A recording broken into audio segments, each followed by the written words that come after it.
Cornell. Yes, sir.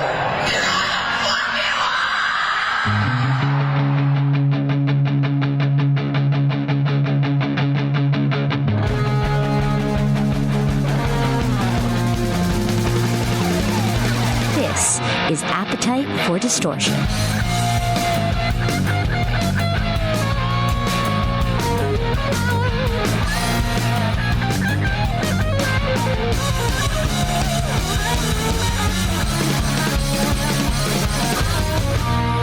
Welcome to the podcast, Appetite for Distortion, episode 224.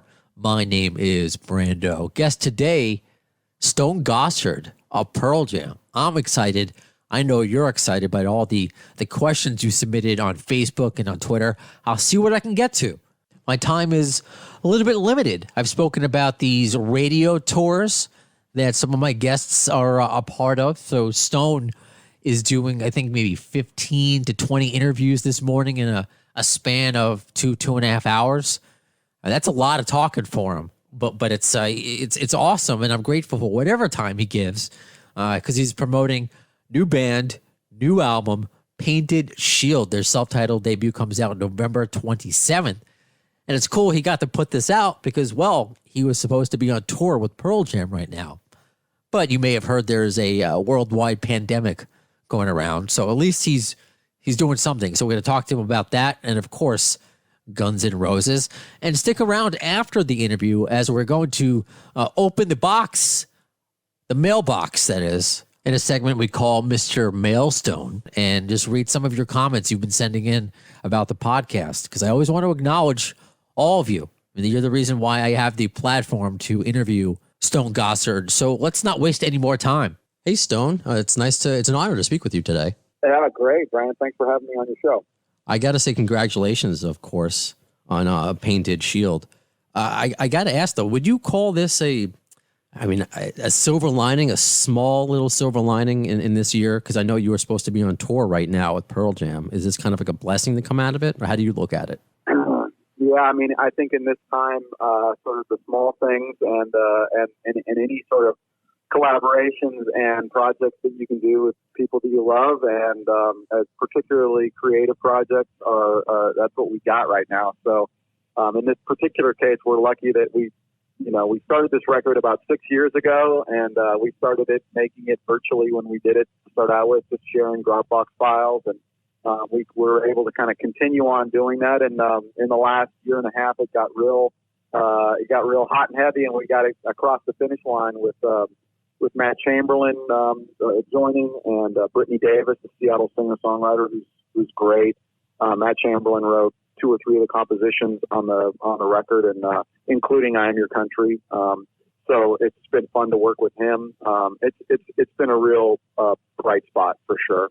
And Pearl Jam, we're going to get back out and make these dates up at some point. We're all going through this big crisis together, and I know it looks bleak right now, but I feel optimistic that we will get through it, and we will be playing some live rock and roll again on the road. It's just going to be a little bit longer, it looks like. If you're optimistic, then I'm optimistic. Aside from the it's hard. I know. Today I'm optimistic. It's a tough time for sure, and the depression is a serious issue right now for sure. Mm. Aside from the Dropbox portion of collaborating, what's the major difference with the songwriting process for Painted Shield and with Pearl Jam and working with Eddie? I don't think it's too much of a difference. You're writing riffs and you're bringing stuff in and you're trying to get your band excited about it. People either connect with a song or they don't. And I think I've sent Mason quite a few things and he would connect with certain things and then we'd start working on those. And I tinker and write lots of songs all the time, so I write way more songs than Eddie could possibly ever listen to, and so sometimes I stop bugging him with more of my ideas, and I work on stuff that's outside of Pearl Jam, and this has been a great collaboration. Mason's a fantastic singer and such a great lyricist, and he's a lot of fun. And it's been fun to really we really have shared with each other a lot on this record, trusting each other in terms of input that he's taken from me and vice versa, and also just sort of seeing sort of how other elements can add to it. The guy that mixed it, this guy John Congleton, incredible mixer, really came in and did some fantastic work on the record right at the very end. So we're really blessed to have a lot of really talented people on the record. And one of those talented people, because I know you mentioned Matt Chamberlain kind of finished off the roster, but you did have Josh Freese for a while. So I'm curious what it was like. Yeah, Josh Freese plays drums on two of the tracks, maybe three. He plays on Time Machine. There's some electronic drums as well, and also Evil Winds. So Josh Freese is a good friend and plays on it as well.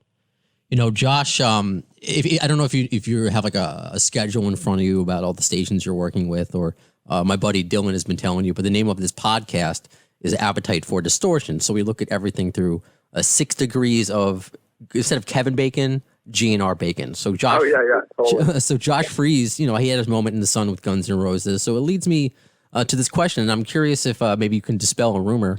A few years ago, a friend of the show, former manager of GNR, Doug Goldstein, revealed that Pearl Jam was supposed to go on tour, possibly with Guns N' Roses when 10 hit, along with U2. And U2's manager was down with it. And when Doug tried to reach out to Pearl Jam's manager, he was quickly shut down. And that's according to Doug. So is that true, or is there anything you can shed light on? That's juicy gossip is what that is. Okay. I never heard it, but I mean, who knows?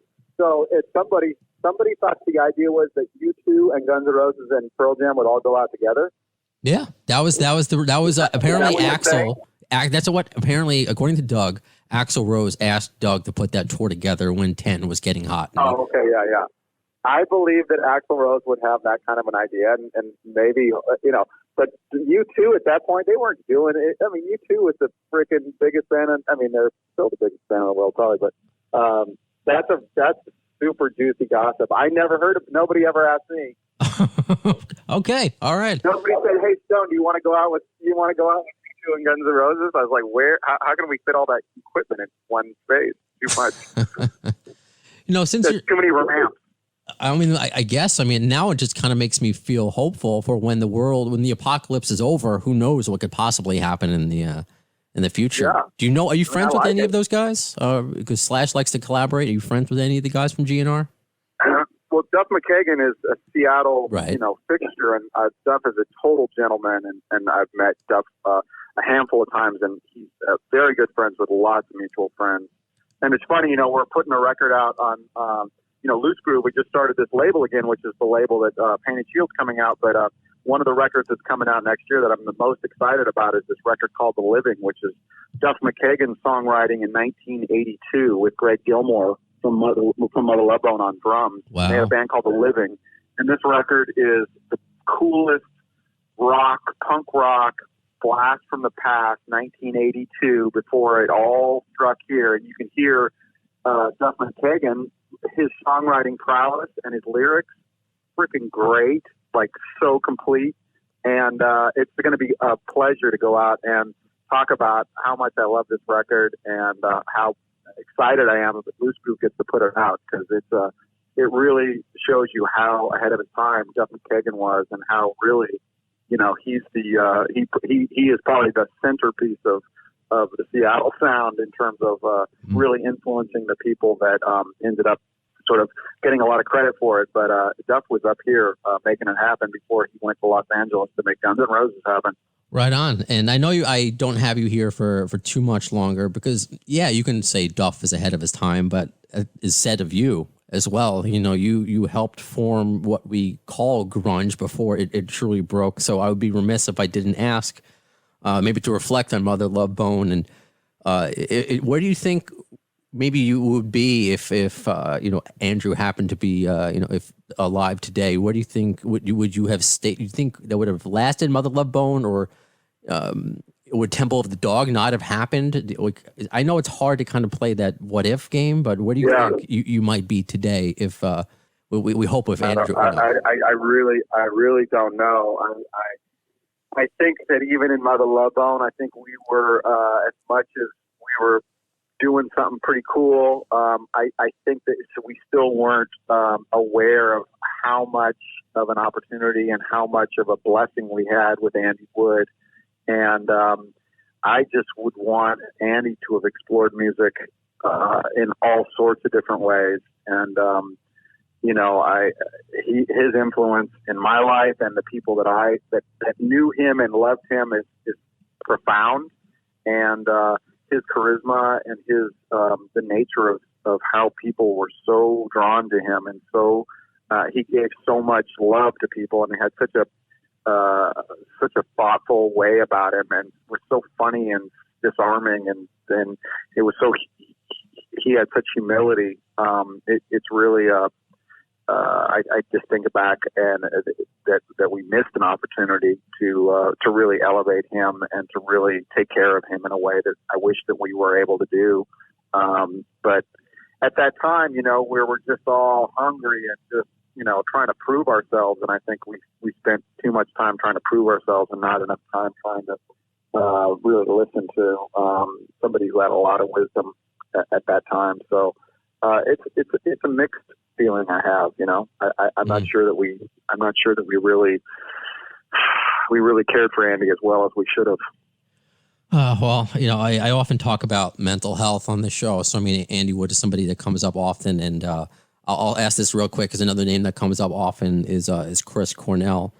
Is there, I guess, a real quick question, is there maybe one word you can describe Chris with, and maybe one word the Temple of the Dog reunion meant to you? Yeah, it's not one word, but the joy I felt, I've been thinking about him, and I think about how much, again, where we felt so lucky to be on that tour, and for him to be like wanting to do a temple tour, and for him to come up and, the first day of him coming in, and we were working on trying to get these songs back together again.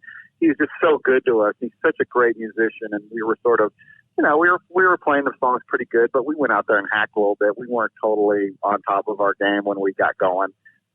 But the songs were so good, and you listen to that record, and how did he write the wisdom on that record that he and the generosity of spirit that he sort of was able to capture in terms of making a record about for buddies that weren't even in his band, looking out for somebody else. It just shows you the power of generosity and in art, and it shows you his just wisdom in regards to his voice, his translating that art into his voice, and just the power. He had a magic to his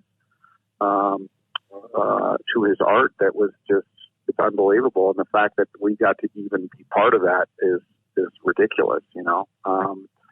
It's like a dream thinking back now that actually happened, but it did. It did, and it's still it's just a very strange thing. And for us, so we were also thrilled to kind of be around him. But I'm not, he was excited, but did he have that comfort from somebody else? I hope that he did.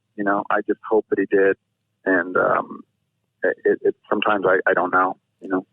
I do. I hope we can do this again, Stone. Sorry to end on a down note, but thank you so much for your time and your contributions to music. No, it's all good. I appreciate your honesty and your thoughts. I'm happy to talk about Chris and Andy. Hope we can do this again. Thank you so much, Stone. Yeah, thank you so much. Man, do I hope I can get him on again. And you could kind of tell that he wanted to keep going, that he was appreciative. Because, everyone wants to talk about Pearl Jam. Who wouldn't? But who's asking about Andy Wood? Who's diving deep into Temple of the Dog? And while, yes, those are questions I wanted to ask, you wanted to ask those questions as well. So just thank you to every single one of you who submitted questions. And I'm sorry if, because there was a lot I had to leave on the cutting room floor. I didn't have time. So let's hope we get Stone back on again. So while I couldn't acknowledge all of you during the interview, let's do a segment where I get to acknowledge you directly when you submit your comments, your reviews, wherever you contact me. Let's read them. In a segment I'd like to call Mr. Mailstone. Here's the mail, it never fails. It makes me want to wag my tail. When it comes, I want to wail.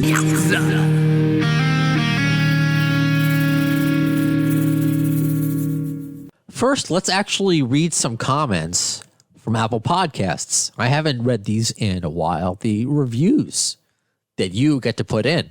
And please, I encourage you to go to Apple Podcasts or wherever you listen. If there is a rating section, which there is on Facebook as well, many reviews are up there as well. If you can leave a rating or a review, please do so. That's not only does it just, fill my heart with joy and slowly chip away at my depression, which which may never go away, but it lets others know about the podcast. It lets us as a whole, as a whole podcast community of this AFD show community, get bigger and better guests like Stone Gossard. Because if other people didn't know about this podcast, no way that would have happened. No way could I have had Laura Jane Grace or Dee Snider. I think that's going to be my example going forward, because Dee, all I did was email the guy, and I have some connection to Dee, but it just never worked out that way. So this was just a blind. I'm like, I got to get him on the show. I'm like, let me just try this way, and I just sent an email to his website.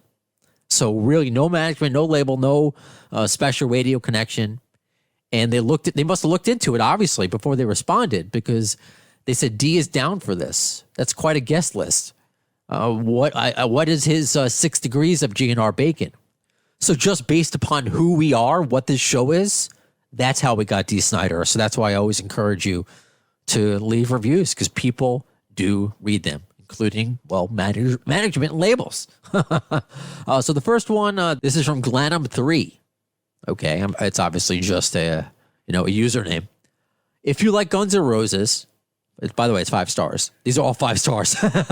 It's not even like I'm leaving any 1 stars or 2 stars on. I don't think I may have a 4-star out there, but everything it's all 5s. Brando gets it done. This is an entertaining and engaging podcast. Some of the guests have interesting stories that you won't hear anywhere else. Absolutely, you will not hear anywhere. I pride myself on that. I don't want to ask the same questions, and that was something I really wanted to make sure with Stone Gossard. So. This, by the way, you may hear the kids walking across the sidewalk outside my apartment right now as I continue to do this out of my apartment in Queens. So it's just, I'm getting to interview Stone Gossard on my couch in my apartment because of the pandemic. So silver linings. So, but the point being, you can't hear these interviews anywhere else. And I wanted to make sure, with someone with Stone Gossard who's being asked probably the same questions over and over again. Yes, of course, we're going to talk about Painted Shield, his new band we're supposed to. And that's what he's, promoting. And of course, Pearl Jam, things following up about the tour, any rumors, any of that stuff, about his Pearl Jam itself. But just to, find out about Temple of the Dog and to find out about Andy Wood. And I'll be honest with you, I was talking to my buddy Dylan, who I work with at Premier Radio Networks, who's running this radio tour with Stone.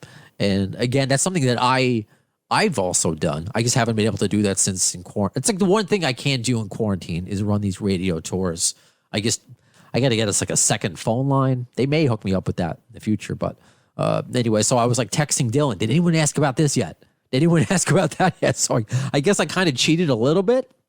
But still, that's something I always try to do. I mean, I think that's why you may feel that I get the best out of my guests, because I try to go out of my way to just engage them and to make them feel like it's not a yes, no, and they're telling the same story for, the 50th time or whatever. Next comments on Apple Podcasts. This is from Will Sterrell, and it says, great content and great interviews. Good work, Brando. Best GNR-related podcast out there. Thank you so much. This one from Shackler's Revenge. Yes, I love the username you may have just put to put in there. Oh, by the way, this one, Shackler's Revenge, is from Great Britain, and the other one just says the United States of America. So if you leave a comment or review or whatever, I would love to know where you're from, because we literally have listeners all over the world. people who don't speak English as their first language writing to me. And thankfully, these social media outlets have an easy translate button. So anyway, Shacklers writes, the go-to GNR pod. Love the pod. My go-to anything for GNR. Brando gets all the scoops, and his passion for all things GNR really shines through. Keep up the good work. Thank you so much, Shacklers. That means a lot.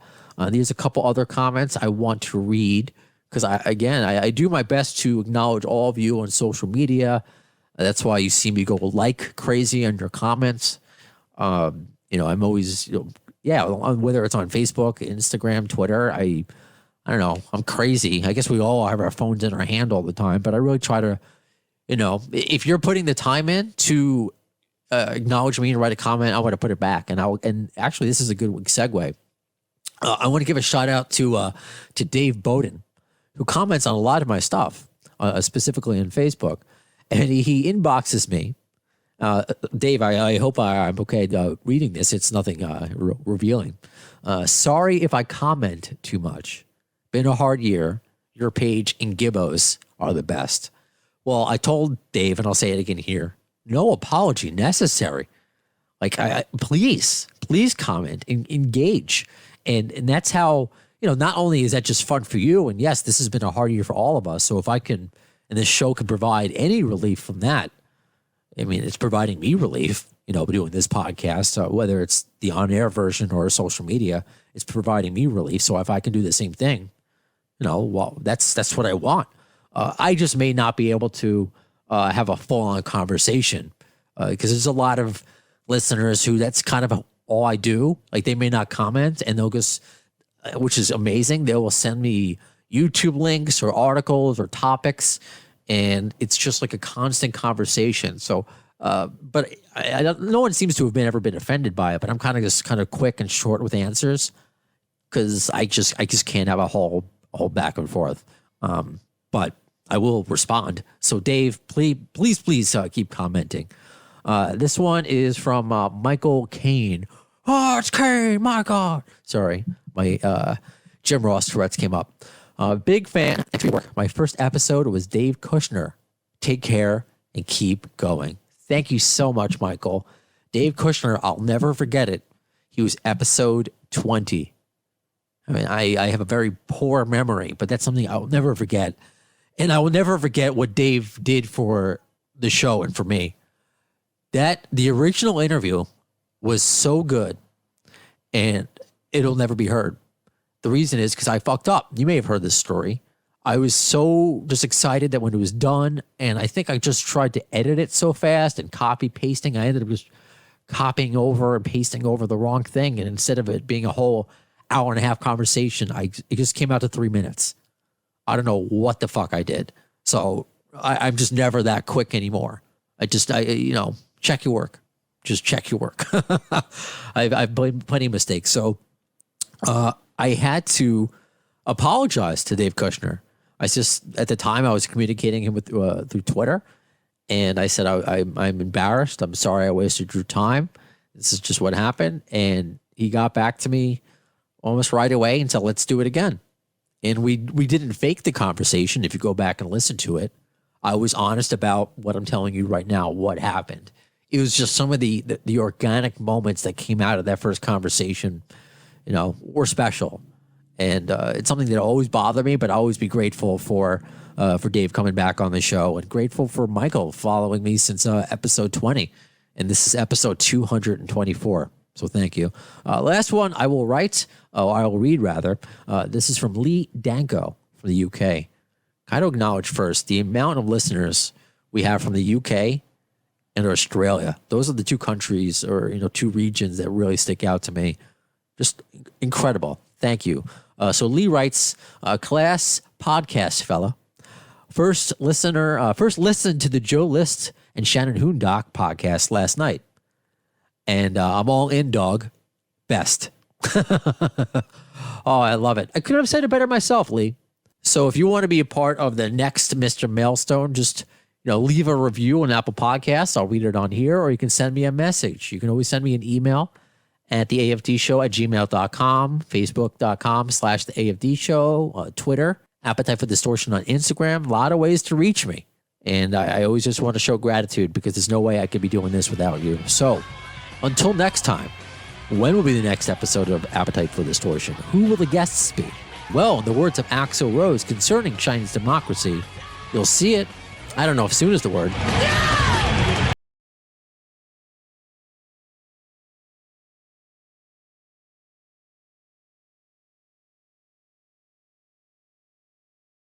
The lame ass security, I'm going home.